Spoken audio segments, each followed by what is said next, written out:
Hello and welcome. My name is Nate Allen, and I will be your substitute teacher today. Thank you for joining me. This is one of the most important sections that we can go over and again towards the end of this class, as it's going to propel us into Calc 2 and beyond. It's a little technique called substitution for integrating things that are quite gnarly. When there's just a look that we don't know, something that has been differentiated, but we really don't know what the antiderivative of that is or what the original function would be, which again, remember, is just simply integration. So bear with me here, pretty short section because there's not really anything new. It's just this new technique we call substitution, right? So remember, the elongated S we call the integral is just that Riemann sum technique streamlined. It's not a very nice technique, that Riemann sum, because whether we do it from the right or the left or even the middle, it's still just an approximate area under the curve, where the elongated S, the integral, the process of integration, not only finds exactly what we're looking for, but it's a heck of a lot easier. But if you remember when we were taking derivatives or differentiating originally from chapters 3, 4, we're going to have to also remember there was a tricky form that we had to differentiate, and that was when we had a chain rule. When we had a function inside of a function, remember we started on the outer function and differentiated that, and then worked our way to the innermost if there was more than one function, and kept differentiating each individually until we've derived them all. The nice thing is we're accustomed to seeing these, but working backwards is much more difficult. So we're going to be given things that we may kind of recognize, but there's going to be a chain attached to it. And because of that, in the ugly form that we are given, we're going to try to streamline it. And all you got to do to look inside is use U. Okay, we're going to use that letter U as what we call a U substitution, which you may have seen in previous courses. We did this in algebra when there was extreme things raised to the 1/3 power or the 5th power, something that's pretty nasty, but it also looked and resembled something that we could, for example, factor or solve, like a quadratic form. When we had that U squared, so to speak, plus or minus something U, then we were able to factor it, but it may not originally look like that. So we use this different form where we bring U into it, even though we're going to have to eventually get rid of U. When we're dealing with these, we will have to work backwards a little bit more so, getting rid of the ugly form that it's probably given to you in to make it look much simpler in a form that we do know how to integrate to get rid of that chain. Make sure that you're working to understand why and, of course, how to use this substitution rule that we will use not only through the end of this course, but also in the next. So let's start with the original direction, differentiating a function in general, f, and then another one inside of it, g, that we are asked to differentiate. Now, I reminded you already that we are going to start on the outside and take the derivative of that outer function, call it f. So let's say we have that, then we will be just using the simplest form of it, f prime. Now, it's f prime of what? Well, that would be of g of x still. But then we also have attached to it this chain that we also need to differentiate that g of x on the inside, which would just be g prime. Now, since we are taking the derivative with respect to x, technically you could say, well, there's an innermost function called x, but when we take the derivative of x with respect to x, we know that's just a 1. And so we're just going to leave it in its simplest form, which would be that. So if that is the derivative of this function, that then, my friends, is what we are going to be given now in chapter 5, is going to ask us to integrate something of this form. And what will that give us back? Well, if we are given that to integrate now, or find the area under the curve, then we are going to want to find the original function. And don't forget, because derivatives, it could have had a constant initially that when we took the derivative, it went to 0. So we have to have that plus c if you do not see the a and the b, or interval of our integral. So notice, again, this is just the symbol for the antiderivative. So we are undoing the derivative. So since we were given this, if we undo that, like the fundamental theorem of calculus part 1, we should then therefore get back our original function plus that possible constant. So what we're going to be gearing up towards now is this big theorem here. We're going to call it 5.5. That's the section we're in. The big one, we call the substitution method, where when we have a nasty looking integral that we are asked to take the antiderivative of, and we don't know it, then what we are going to have to try to do is rewrite it into a simpler form so that we can do that integrating. So what usually is going to be the place that we are going to find ourselves, or you got to look inside. That's where you will find the answers, mostly. So when you're not sure how to integrate something, go and think about your substitution method and look inside. If you ever see a function inside of a function, that's what we're going to call u.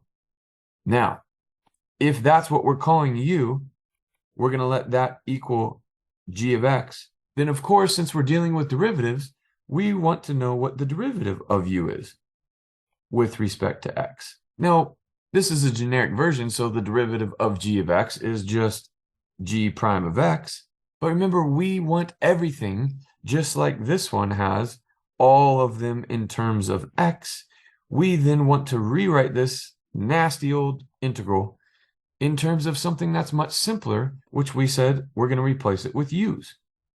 But that means we want everything in terms of u, so we are going to do one additional thing to this equation, and we're going to multiply over by that small change in our x's we call dx, so that we just get our du is equal to g prime of x dx.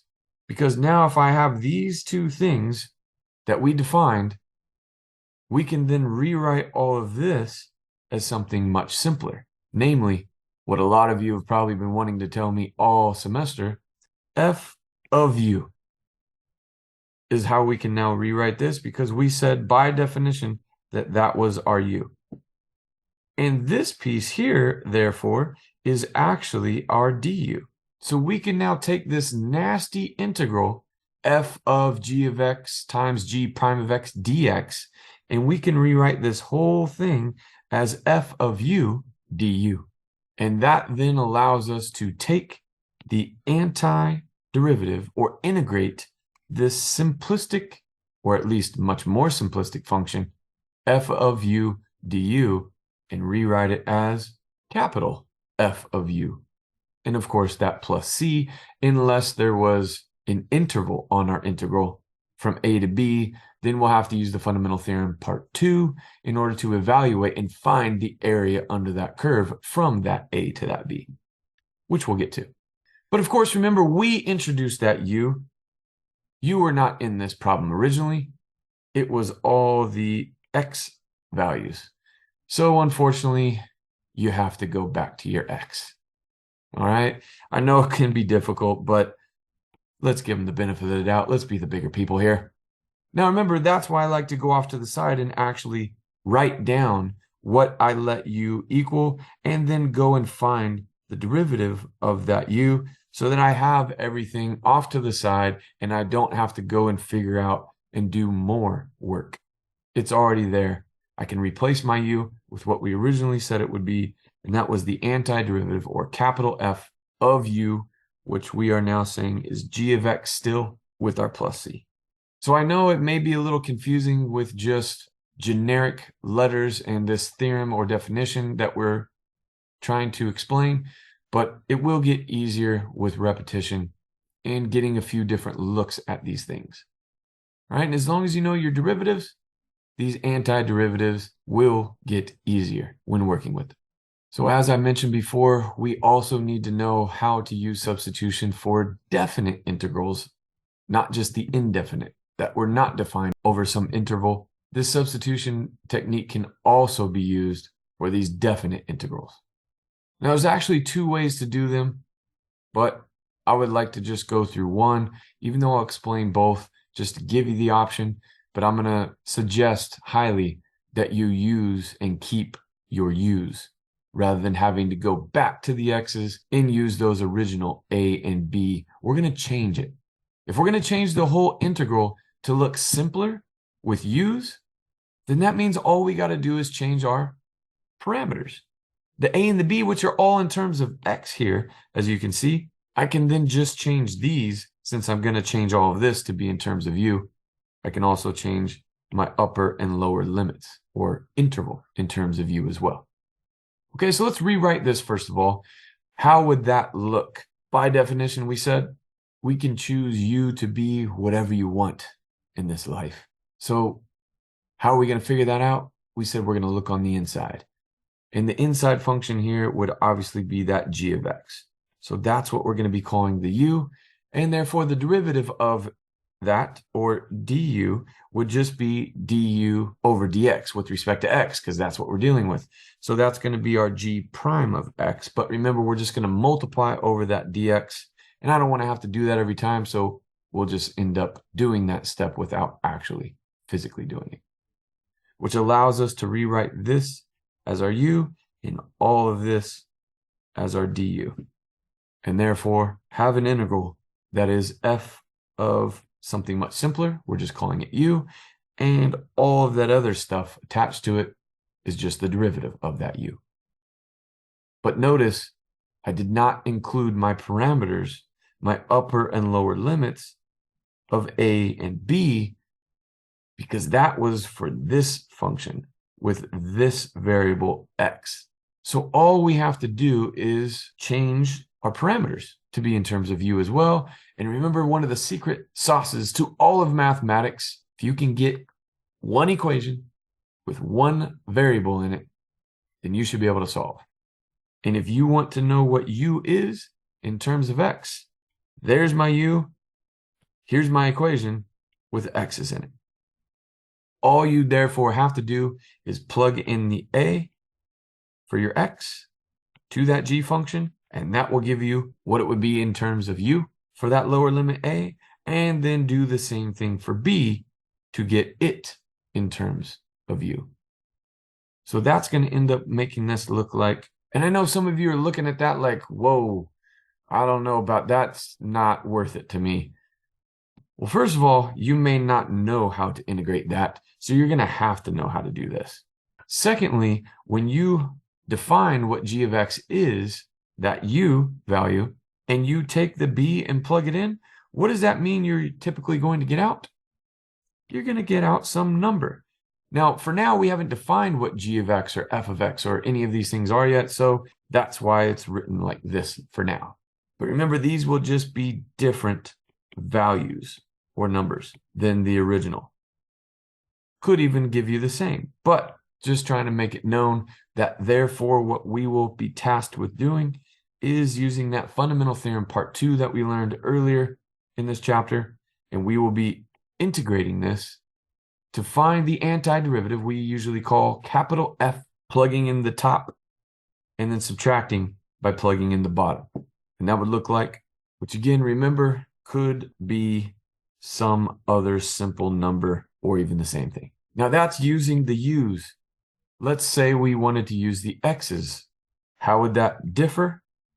Well, we'd still have to use this to rewrite this initially. So it's going to look a little something like this, which we would then take and integrate to get this. But then we would have to evaluate that for our a and our b. But remember, it's still all in terms of u. So at that point, you would have to then still go back and resubstitute in what you originally let u be, which would be your f of g of x. And then finally, you'd be able to evaluate from a to b using that fundamental theorem part 2. And if you notice, what you end up getting after doing those extra steps is just f of g of b minus f of g of a, which, oh, by the way, ends up giving you the exact same thing where we just changed our parameters. So again, a little bit simpler, less going back and forth, in my opinion, if you just change using this to be in terms of u for your parameters. You can skip having to then therefore find the antiderivative of this thing, which we called capital F, in terms of u, and then resubstituting back in what you originally let u equal, which was our g of x, just so that you can use your parameters, which we no longer need that because when we subtract, the c's or constants will disappear, and getting the exact same thing we did if we just substituted our parameters in to u rather than what we originally let u to use our original upper and lower limits. Okay, but again, either way will work. You should end up at the exact same thing regardless. So your choice, whatever you prefer, as long as you are not faltering or making mistakes, I will encourage you to use that technique. So to wrap it up here, as I mentioned before, just be very careful. Typically, when having to use these u substitutions, you want to choose whatever's on the inside of the function. Should be pretty easy to come up with that. Sometimes there will be little things here and there that we're going to have to multiply by in order to get that du. Remember, we can always multiply by a fancy 1 in order for us to obtain that. And remember, because the integral is simply just a limit, you can take anything that you don't actually need from that fancy 1 and only parts of it you need to get that du. You can take whatever else is a constant out in front. Now, don't forget you have that there. So when you're going through the integration process and doing either that definite or indefinite, you still have that constant out in front that you'll have to multiply by to get your final answer.